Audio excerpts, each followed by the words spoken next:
آج کی بڑی خبر کرکٹ کے میدان سے پاکستان اور ویسٹ انڈیز کے درمیان کھیلے جانے والے ٹیسٹ میچ میں نعمان اور ساجد نے ویسٹ انڈین ٹیم کے پرخچے اڑا دیے۔ اتنی زبردست بالنگ کہ ویسٹ انڈین ٹیم آگے بالکل بھی نہ بڑھ سکی اور پاکستان نے 230 رنز بنانے کے باوجود سبقت حاصل کی۔ انہوں نے کیا کچھ کیا، کون سے کارنامہ سر انجام دیا، جانیے گا آج کی اس ویڈیو میں۔ جڑے رہیے ہمارے یوٹیوب چینل کے ساتھ۔ بسم اللہ الرحمن الرحیم، والصلاۃ والسلام علی رسول الکریم۔ السلام علیکم۔ امید کرتے ہیں کہ آپ سب دوست خیریت سے ہوں گے، خوش و خرم ہوں گے، بھرپور زندگی گزار رہے ہوں گے۔ تو چلتے ہیں خبر کی تفصیل کی جانب۔ خبر کی تفصیل کے مطابق ملتان ٹیسٹ کے دوسرے روز ویسٹ انڈیز کے خلاف پہلی اننگز میں پاکستان کی پوری ٹیم 230 رنز پر ڈھیر ہو گئی، جس کے بعد نعمان علی اور ساجد خان نے مہمان ٹیم کی بیٹنگ لائن کو تباہ کر دیا اور 137 رنز پر ہی پوری ٹیم ڈھیر ہو گئی۔ ملتان ٹیسٹ کے دوسرے روز پہلے سیشن میں پاکستان کے آؤٹ ہونے کے بعد ویسٹ انڈیز نے بیٹنگ شروع کی تو اس کا آغاز کچھ اچھا نہ تھا۔ ابتدا میں ساجد بیٹرز کے لیے ڈراؤنا خواب ثابت ہوئے، جنہوں نے ابتدائی 4 وکٹیں حاصل کیں۔ ساجد خان نے میکائل لوئس کو 1، کیاسی کارٹی کو 0، کریگ براتھویٹ کو 11 اور کیون ہوج کو 4 رنز پر چلتا کیا۔ ساجد خان کے بعد نعمان علی نے ویسٹ انڈیز بیٹرز کی خوب درگت بنائی اور 5 کھلاڑیوں کو پویلین کی راہ دکھائی۔ ویسٹ انڈیز کی 5ویں وکٹ 34 رنز کے مجموعے پر گری اور نعمان علی نے جسٹس گریوس کو 4 رنز پر چلتا کیا، جس کے بعد نعمان علی نے ٹریون ایملج اور ایلک ایتھنز کو 6 جبکہ کیلون سنکلر کو 11 رنز پر پویلین بھیجا۔ نعمان علی نے گدا کیش موتی کو 19 رنز پر آؤٹ کر کے 5ویں وکٹ لی۔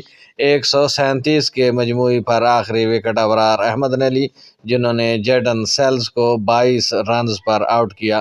ملتان ٹیسٹ میں پاکستان نے پہلی اننگز میں 93 رنز کی برتری حاصل کر لی۔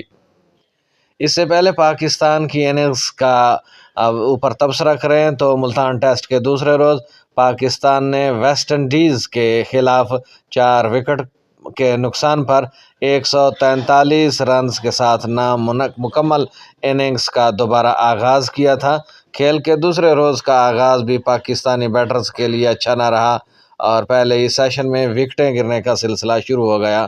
سعود شکیل 84 اور سلمان آغا 7 رنز پر آؤٹ ہو گئے، جبکہ محمد رضوان 71 رنز پر پویلین لوٹے۔ رضوان کے بعد کریز پر آنے والے نعمان علی بھی 0 پر چلتے بنے، جبکہ خرم شہزاد 7 رنز بنا کر آؤٹ ہو گئے۔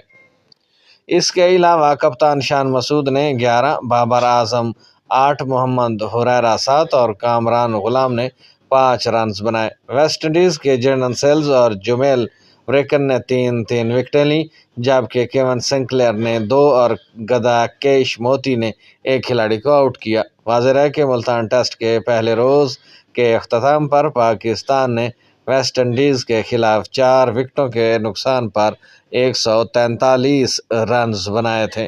یہ تھی آج کی انتہائی اہم ترین اپڈیٹ کہ کھیل کے پہلے 2 روز جو ابھی دوسرا روز جاری ہے، لیکن اب تک ہونے والے دونوں ٹیمیں کھیلنے والی 1 مرتبہ آؤٹ ہو چکی ہیں۔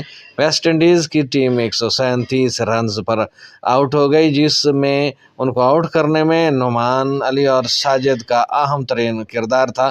ابتدائی 4 وکٹیں ساجد نے لی، جبکہ باقی 5 کھلاڑیوں کو آؤٹ کیا نعمان نے اور آخری وکٹ ابرار نے حاصل کی۔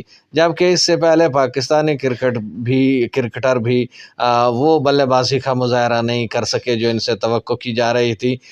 صرف سعود شکیل اور رضوان 84 اور 71 بالترتیب سکور بنا سکے۔ آئی ہوپ سو کہ آج کی یہ اپڈیٹ اور خبر آپ کو پسند آئی ہوگی۔ ہماری کاوش پسند آ جائے تو چینل کو سبسکرائب کر کے ساتھ میں لگے بیل آئیکن پر کلک کیجیے گا، تاکہ آنے والی ویڈیوز کے لگاتار نوٹیفیکیشن آپ دوستوں تک بر وقت پہنچتے رہے۔ اب تک کے لیے اتنا ہی، ملتے ہیں نئی خبروں کے ساتھ، نئی اپڈیٹس کے ساتھ۔